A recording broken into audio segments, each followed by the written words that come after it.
तो good morning guys, स्वागत है आप सभी का जीके जोन में। तो कुछ इंपॉर्टेंट चीजें हैं जो कि एग्जाम्स के लिए बहुत इंपॉर्टेंट है और श्योर होता है कि इससे प्रश्न तो जरूर आएंगे। तो उस चैप्टर में से एक है झारखंड में वन और वन्य जीव अभयारण्य भी हो सकता है। वन से जुड़े बहुत सारे फैक्ट है जिसमें से प्रश्न पूछे जाते हैं। तो चलिए लास्ट टाइम आज हम रिवाइज कर लेते हैं। तो भारतीय वन सर्वेक्षण रिपोर्ट 2021 के अनुसार झारखंड में कुल क्षेत्रफल कितना है? तो झारखंड का एरिया है 79,716 किलोमीटर स्क्वायर। इसमें से वन क्षेत्रफल का विस्तार कितना है एकदम एग्जैक्ट याद रखिए एक एक चीज, क्योंकि काफी क्लोज जो है आपको ऑप्शंस दिए जा सकते हैं। तो आपको क्या याद रखना है? 23, 7, 21 ऐसे याद रखिए, बहुत इजी तरीके से याद हो जाएगा। 7, 7 का 14, 7 या 21, 3 जो है 7 से डिविजिबल है और एक 21 जो है आगे लगा देना है आपको। 23 लिखना है, उसके बाद 7, उसके बाद 7 या 21, 7 या 21 कर लीजिए, फिर 7 दूनी क्या होगा 14 और 2 के पहले एक पॉइंट लगा दीजिए, यानी कि 23,721.14 वर्ग किलोमीटर स्क्वायर। ठीक है। झारखंड के कुल क्षेत्रफल में वन का प्रतिशत कितना है? 20, जो पहले था 2019 में 29.62 था और वर्तमान ईयर यानी कि वर्तमान मीन्स क्या, वन स्थिति रिपोर्ट लेटेस्ट 2021 के अनुसार ये 29.76% हो गया है। और जो है प्रश्न आपको पूछा जाएगा कि कौन से जिले में सर्वाधिक जो है वन क्षेत्रफल का विस्तार हुआ, कौन से जिले में वन जो है सिकुड़ गया है यानी कि कम हुआ है। एक ऐसा भी जिला है जहां पर ना तो कोई वृद्धि हुई है ना कमी हुई है, तो वो जिला कौन सा है? सारे फैक्ट आपको याद रखने पड़ेंगे। तो चलिए एक एक करके धीरे धीरे से देखते हैं। तो विगत 2 वर्षों में सर्वाधिक वन क्षेत्रफल में वृद्धि हुई है गढ़वा जिले में। गढ़वा जिले में सबसे अधिक वृद्धि हुई है, कितना? 40.13 वर्ग किलोमीटर यानी किलोमीटर स्क्वायर। तो वृद्धि कितनी हुई है? 40.13 किलोमीटर स्क्वायर क्षेत्रफल बढ़ा है वन का गढ़वा जिले में।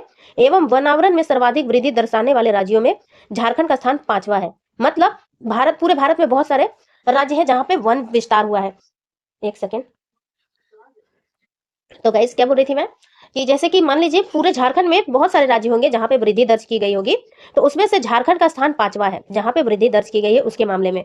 मतलब सबसे अधिक वृद्धि कहीं हुई होगी, उसके बाद दूसरे, तीसरे, चौथे और 5वें नंबर पे झारखंड में वृद्धि हुई है। ठीक, चलिए आगे बढ़ते हैं।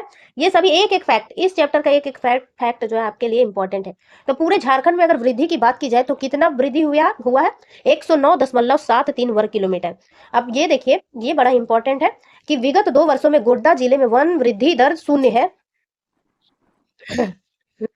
तो गोड्डा जिले में ना तो वृद्धि हुई है और ना ही घटा है। जबकि कोडरमा, लातेहार, लोहरदगा, पाकुड़ जिले में वन क्षेत्रफल थोड़ी सी घटी है। तो घटने वाला भी याद रखिए कौन कौन सा? कोडरमा, लातेहार, लोहरदगा और पाकुड़ जिले में वन क्षेत्रफल घटी है। तो इसको क्या याद रख सकते हैं हम किसी तरीके से? तो ठीक है, इस तरीके से एक फेक कहानी बताते हैं हम। तो देखिए, वन क्षेत्रफल में अगर वृद्धि होगी तो सरकार जो है आपको इनाम देगी, ऐसा आपको याद रखना है, सिर्फ और सिर्फ याद रखने के लिए। तो आप जो है बहुत डर रहे हैं कि आपको इनाम नहीं मिलेगा, क्योंकि आपकी हार हो गई, मीन्स आपकी हार हो गई। और आपके यहाँ जो है आपको जो है सरकार दगा दे देगी, क्योंकि आप जो है पकड़े गए हैं, वन क्षेत्रफल कम हो गया है आपके राज्य में। मतलब आप पकड़े गए हैं कि आपका राज्य में वन में वृद्धि नहीं हुआ है बल्कि घटोती हुई है। तो इस तरीके से थोड़ा सा याद रखिएगा कि कोडरमा, लातेहार, लोहरदगा, पाकुड़ जिले में घटी है। झारखंड में वनों के 3 श्रेणियां हैं। देखिए, झारखंड में वनों में कितना, मतलब 3 श्रेणी में विभाजित किया गया, किस आधार पे कि कौन सा जो है घना वन है, कौन सा मध्यम वन है और कौन सा खुला वन है। तो झारखंड में 3 कैटेगरी के वन है, घना वन, मध्यम जंगल और खुला जंगल क्षेत्रफल। तो आप नोटिस किए होंगे कि कहीं कहीं पे जो है पेड़ पौधे बहुत नजदीक नजदीक होते हैं, कहीं कुछ दूरी पे होते हैं, कहीं पे बहुत दूर होते हैं, यानी कि वहां बहुत कम ही वन होता है। तो वही चीज दिया हुआ है। तो घना जंगल क्षेत्र की बात की जाए तो क्षेत्रफल कितनी है? 2601.05 और प्रतिशत में ये 11% है। सबसे अधिक खुला जंगल क्षेत्र है, यानी कि बहुत दूर दूर वाले, कितना? 48%। देखिए 48% लगभग जो है आधा के बराबर हो गया, 50 से बिल्कुल 2% ही कम है। तो चलिए आगे बढ़ते हैं। पहला देखते हैं जंगल। घना जंगल कितना है? 2601.05 यानी 11%। प्रतिशत वाला भी याद रखिएगा आप, तो निकाल सकते हैं। खुला वन 48% और मध्यम जो है मध्यम 41 यानी 41%। तो यहाँ पे देखिए पाई चार्ट के द्वारा दिखाया गया है, सेम चीज दिया हुआ है। अब नेक्स्ट देखते हैं, वनों का प्रशासनिक वर्गीकरण किया गया है, मतलब प्रशासन के आधार पर जो है वनों को कितने भागों में बांटा गया? पहला आरक्षित वन यानी रिजर्व फॉरेस्ट, दूसरा है प्रोटेक्टेड फॉरेस्ट और तीसरा है अनक्लासिफाइड, यानी ये भी 3 भागों में। आरक्षित मीन्स क्या होता है? वैसा वन जिसमें पशुओं को चराने एवं लकड़ी काटने की अनुमति नहीं होती है, यानी उन्हें सरकारी संरक्षण में रखा जाता है। झारखंड राज्य का सबसे बड़ा संरक्षित वन क्षेत्रफल कोल्हान एवं पोरहाट क्षेत्र है। पोरहाट वन क्षेत्र और कोल्हान क्षेत्र, इसके अंतर्गत राजमहल तथा पलामू क्षेत्र के वन भी शामिल है। आरक्षित वनों का सर्वाधिक क्षेत्रफल किस जिले में है? पश्चिमी सिंहभूम जिले में है। ये भी याद रखना है आपको। तो सबसे अधिक रिजर्व फॉरेस्ट कहाँ पे है? पश्चिमी सिंहभूम। सबसे अधिक प्रोटेक्टेड फॉरेस्ट आखिर होता क्या है, ये भी तो देख लीजिए। तो वैसे वन जिसमें सरकार की अनुमति के बिना सभी गतिविधियों पर प्रतिबंध है। तो पहला देखिए, यहाँ पे कोई भी गतिविधि आप नहीं कर सकते आरक्षित में। दूसरा है तो आपको ऑर्डर लेकर थोड़ी सी छूट प्राप्त है, लेकिन यहाँ भी आपको अनुमति लेनी पड़ेगी। संरक्षित वन का सर्वाधिक विस्तार कहाँ पे, हजारीबाग में। तो सबसे अधिक प्रोटेक्टेड वन हजारीबाग में, इसके बाद लातेहार, गढ़वा और पलामू जिला में। और अवर्गीकृत मतलब वैसा वन जिसके अंतर्गत पशुओं को चराने, लकड़ी काटने हेतु सरकार का किसी प्रकार का प्रतिबंध नहीं होता है, परंतु इसके लिए सरकार द्वारा शुल्क ली जाती है। ऐसे वन कहाँ पे है, हजारीबाग में है, गुमला, दुमका, साहिबगंज, पश्चिमी सिंहभूम में पाए जाते हैं। झारखंड का सबसे बड़ा अवर्गीकृत वन कहाँ पे, साहिबगंज। कैसे याद रखेंगे, साहिब लोग को पूरा छूट है, ठीक है। ऐसे याद रखिए कि साहिब लोग को कोई रोक टोक नहीं है, बिल्कुल छूट है। तो छूट कौन सा वन में होगा, अवर्गीकृत यानी अनक्लासिफाइड वन में। ठीक, चलिए नेक्स्ट देखते हैं। आरक्षित वन का क्षेत्रफल कितना है, 4500 किलोमीटर स्क्वायर। संरक्षित वन का, आरक्षित मीन्स क्या, रिजर्व फॉरेस्ट, संरक्षित मीन प्रोटेक्टेड फॉरेस्ट, और अवर्गीकृत मीन्स अनक्लासिफाइड फॉरेस्ट। तो कितना कितना है, 4500। सबसे अधिक प्रोटेक्टेड वाला है 75%। सोचिए 75% है, 75.40%। सबसे कम है आरक्षित वन, सबसे कम आरक्षित वन नहीं, सबसे कम है अनक्लासिफाइड वन, कितना 6.70%। और आरक्षित वन है 17.90%। तो यहाँ पे दिया हुआ है, मुझे सर्दी है क्या है तो आवाज़ आ रहा है, इसके लिए सॉरी। तो संरक्षित वन कितना है, 18,922 वर्ग किलोमीटर। अवर्गीकृत अनक्लासिफाइड है 1696। तो देखिए 1696 है वर्ग किलोमीटर। और रिजर्व फॉरेस्ट कितना है, 4500 वर्ग किलोमीटर। चलिए नेक्स्ट है, झारखंड में वनों के बाहर वन एवं वृक्षों का स्टॉक 175.15 मिलियन घन मीटर है, जो वन सर्वेक्षण 2019 की तुलना में 21 में 7 मिलियन घन मीटर की वृद्धि हुई है। कार्बन स्टॉक भी याद रख सकते हैं, आजकल नए नए प्रश्न पूछे जाते हैं।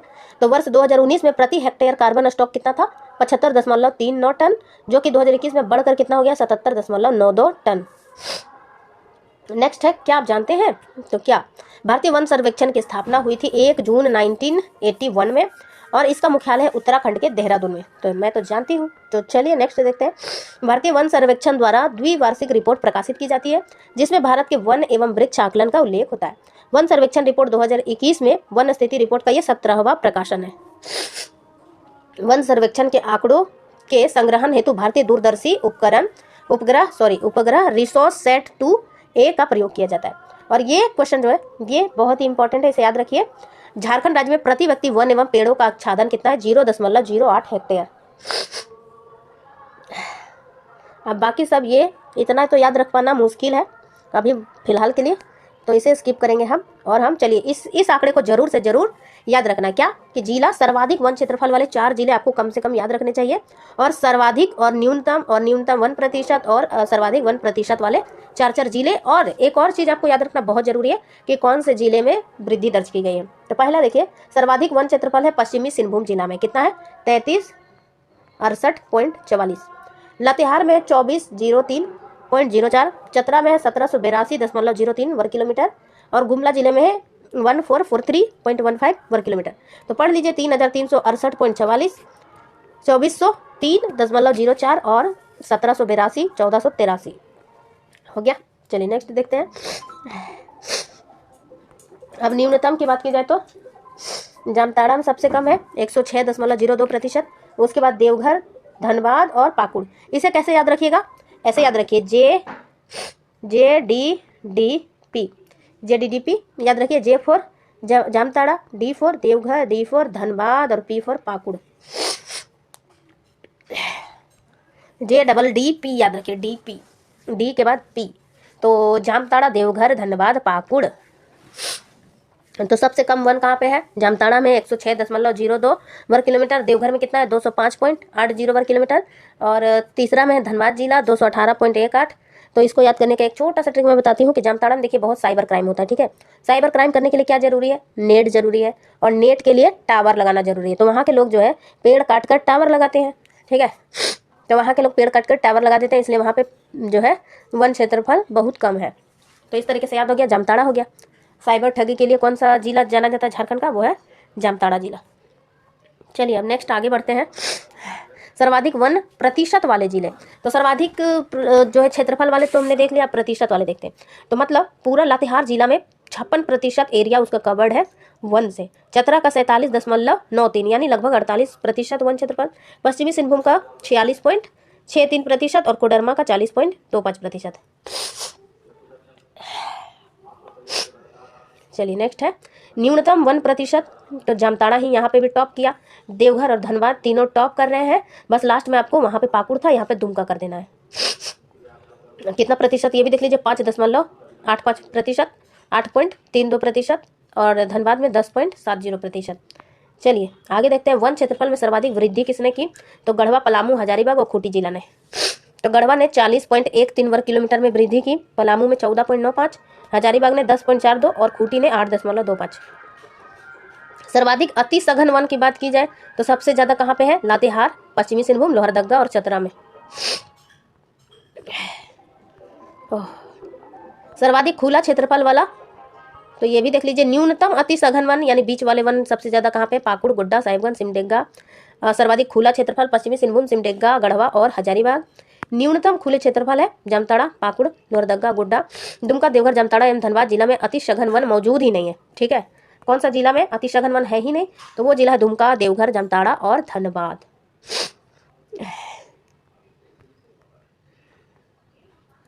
तो झारखंड में जो है, झारखंड में प्राकृतिक वन जो है, एक है उष्णकटिबंधीय आर्द्र पतझड़ वन और एक है शुष्क पतझड़ वन। ठीक है, तो उष्ण पतझड़ वन क्या है, जहाँ पे औसत वार्षिक वर्षा 120 सेंटीमीटर से अधिक होती है, वहां पे पाई जाती है और इसे मानसूनी वन भी कहा जाता है। इस प्रकार का वन जो है हजारीबाग के पठारी भाग, संथाल परगना, सिंहभूम, नेतरहाट के सीमावर्ती भाग, रांची के पूर्वी भाग, लोहरदगा, गुमला जिले में पाई जाती है। थोड़ा सा इसे याद रखना पड़ेगा आपको। अतः ये क्षेत्र जो है आर्द्र प्रायद्वीपीय शाल वन भी कहा जाता है इन्हें, क्योंकि यहाँ पे बहुत अधिक शाल के वृक्ष पाए जाते हैं।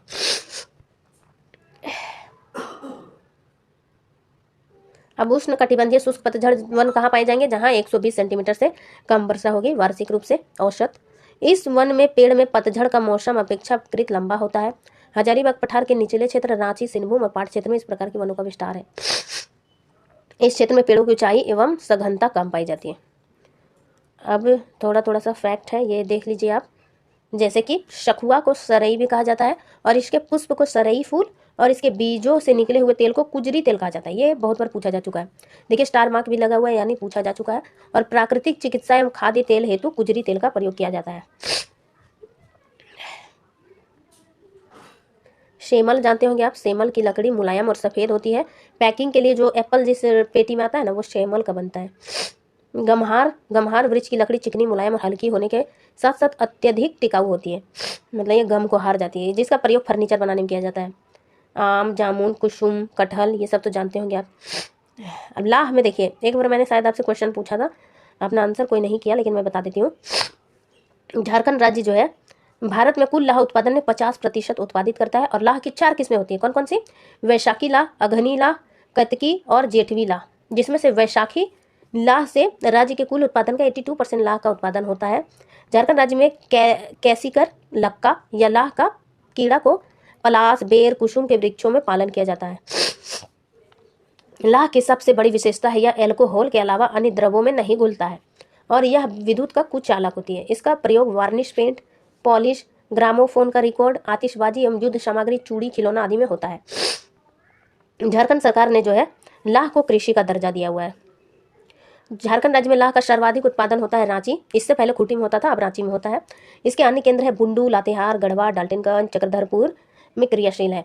इसके अलावा रंका, पाकी, मनिका, लेसलीगंज, बालूमाथ और जो केंद्र है देख लीजिए एक बार। लाह उत्पादन की भौगोलिक दशा आपसे पूछी जा सकती है, तो 3 चीज़ तो है, याद रखने में क्या ही जा रहा है। तो लाह उत्पादन में समुद्र तल से ऊंचाई कम से कम आपकी कितनी होनी चाहिए, 350 मीटर, और वर्षा होनी चाहिए 150 सेंटीमीटर से कम, और तापमान 12 डिग्री सेल्सियस तक। तो हो गया।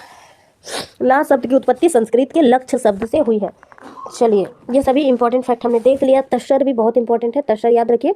आर्थिक सर्वेक्षण 21-22 के अनुसार झारखंड में तस्सर रेशम का उत्पादन सबसे बड़ा राज्य कौन सा है, झारखंड, और इसका योगदान कितना, 76.4%। समझ रहे आप, 76.4% उत्पादन होता है तस्सर का झारखंड में। तस्सर जो है भारत में शहतूत रेशम, तसर रेशम, इरी रेशम और मूंगा रेशम का उत्पादन किया जाता है, जबकि तसर रेशम का उत्पादन झारखंड राज्य में किया जाता है। तो पूरे भारत में कौन कौन सी रेशम होती है, शहतूती रेशम, तसर रेशम, इरी रेशम और मूंगा रेशम, ये जो है पूछा जा सकता है। तसर रेशम का उत्पादन पूर्वी सिंहभूम, पश्चिमी सिंहभूम, सरायकेला यानी कोल्हान प्रमंडल, दुमका, पाकुड़, गोड्डा, साहिबगंज, धनबाद, गिरिडीह, लातेहार, पलामू, गढ़वा, सिमडेगा इत्यादि जिलों में किया जाता है। झारखंड सरकार द्वारा Jharkhand silk textile and handicraft development corporation यानी झारक्राफ्ट की स्थापना रेशम आधारित उत्पादों के विकास के लिए 2006 में की गई थी। तो झारक्राफ्ट की स्थापना कब हुई थी? 2006 में। झारक्राफ्ट का फुल फॉर्म क्या है? Jharkhand silk textile and handicraft development corporation. ये डाबा याद रखिएगा, डाबा क्या है तो चलिए बताती हूँ। झारखंड राज्य में रेशम के कीड़ों के पालन के लिए शाल, शहतूत, अर्जुन, आसन इत्यादि वृक्षों का प्रयोग किया जाता है। सामान्यतः तसर रेशम के कीड़ों का जीवन मात्र 2 महीने का होता है। इसकी प्रमुख प्रजाति है डाबा। ठीक है, डाबा एक प्रजाति है, आपको याद रखना है। चलिए आगे जाते हैं। नेक्स्ट है बांस। बांस क्या? बांस जो है ग्रामीण आजीविका का एक महत्वपूर्ण साधन है। भारतीय वन सर्वेक्षण रिपोर्ट 2021 के अनुसार झारखंड के 3717 वर्ग किलोमीटर क्षेत्रफल में बांस का उत्पादन किया जाता है। कितना? 3717 वर्ग किलोमीटर पे। झारखंड सरकार के स्फूर्ति योजना के तहत ध्यान रखिए, रांची जिला में बांस संकुल यानी बैम्बू क्लस्टर की स्थापना हेतु स्वीकृति प्रदान की गई है। बांस का उपयोग कागज उद्योग के अलावा गृह निर्माण, घरेलू सामग्री इत्यादि में भी किया जाता है। तेंदुपत्ता नीति कब आई थी? 2015 में, याद रखिए। झारखंड राज्य तेंदुपत्ता नीति 2015 के अंतर्गत 67 करोड़ की प्रोत्साहन राशि आवंटित की गई है। अब वन प्रबंध में कुछ इंपॉर्टेंट चीजें, जैसे कि सर्वप्रथम 1882 से 85 के दौरान झारखंड में वन प्रबंधन का प्रयास सबसे पहले किसने किया था? JF हेविट ने, जिसके रिपोर्ट के आधार पर तत्कालीन बंगाल सरकार ने 1909 ईस्वी में वनों की सुरक्षा हेतु एक समिति का गठन किया था। ठीक है, उसके बाद क्या हुआ था? झारखंड में स्वतंत्रता से पहले झारखंड में 95% वन निजी थे, जिसका सरकारीकरण के पश्चात वनों का प्रतिशत घटता जा रहा है। मतलब पहले निजी फॉरेस्ट था तो अच्छा था, अभी सरकार ने जो इसका सरकारीकरण कर दिया तब से इसका घट रहा है। झारखंड में 1985-86 के दौरान 42% क्षेत्रफल में वन थे, जो कि आज घटकर कितना हो गया? 29.76%। तो राष्ट्रीय वन नीति 1988 के अनुसार किसी राज्य में वनाच्छादन कितना होना चाहिए? 33%। और कुछ इंपॉर्टेंट फैक्ट, वैसे तो बहुत सारे हैं लेकिन इतना टाइम नहीं है गाइस, तो कुछ हम देख लेते हैं। जैसे राज्य गठन के बाद राज्य सरकार की बेहतर वन प्रबंधन के कारण 2001 से 21 के बीच 1084 वर्ग किलोमीटर वन क्षेत्रफल में वृद्धि हुई है। कैंपा का गठन याद रखिए। कैंपा का फुल फॉर्म सबसे पहले हिंदी और इंग्लिश दोनों में याद रखिए। झारखंड प्रतिपूरक वनीकरण कोष प्रबंधन एवं योजना प्राधिकरण, इंग्लिश में क्या बोलेंगे? Jharkhand compensatory afforestation fund management and planning authority, Campa. तो झारखंड में कैंपा का गठन कब हुआ था? 23 अक्टूबर 2009 को। अक्टूबर भी याद रखना है, 23 अक्टूबर 2009। ठीक है, चलिए आगे देखते हैं। तो झारखंड में एक राष्ट्रीय उद्यान है और 11 वन्यजीव अभयारण्य है एवं अन्य जैविक उद्यान है 2.63% भूभाग पर। राष्ट्रीय उद्यान मात्र एक है, कौन सा? बेतला राष्ट्रीय उद्यान। बाकी गाइस जो है क्वेश्चन में मैं करवा दूंगी। वैसे तो बहुत चीज़ें, मैंने बेतला का फुल फॉर्म पूछा था लेकिन आप लोगों ने नहीं बताया तो मैं ही बता देती हूँ। B फॉर बाइसन होता है, E for elephant, T for tiger, L for leopard और A फॉर एक्सिस। ठीक है, एक्सिस क्या होता है गूगल में सर्च करके देख लीजिएगा, समझ में आ जाएगा आपको। तो चलिए नेक्स्ट देखते हैं। तो बस गाइज आज की वीडियो में बस इतना ही। वैसे तो बहुत कुछ बताना चाहती हूँ मैं, लेकिन क्या करूँ, समय की कमी है। तो अगले वीडियो में मिलते हैं, तब तक के लिए थैंक यू। नेक्स्ट वीडियो में क्वेश्चन करेंगे हम।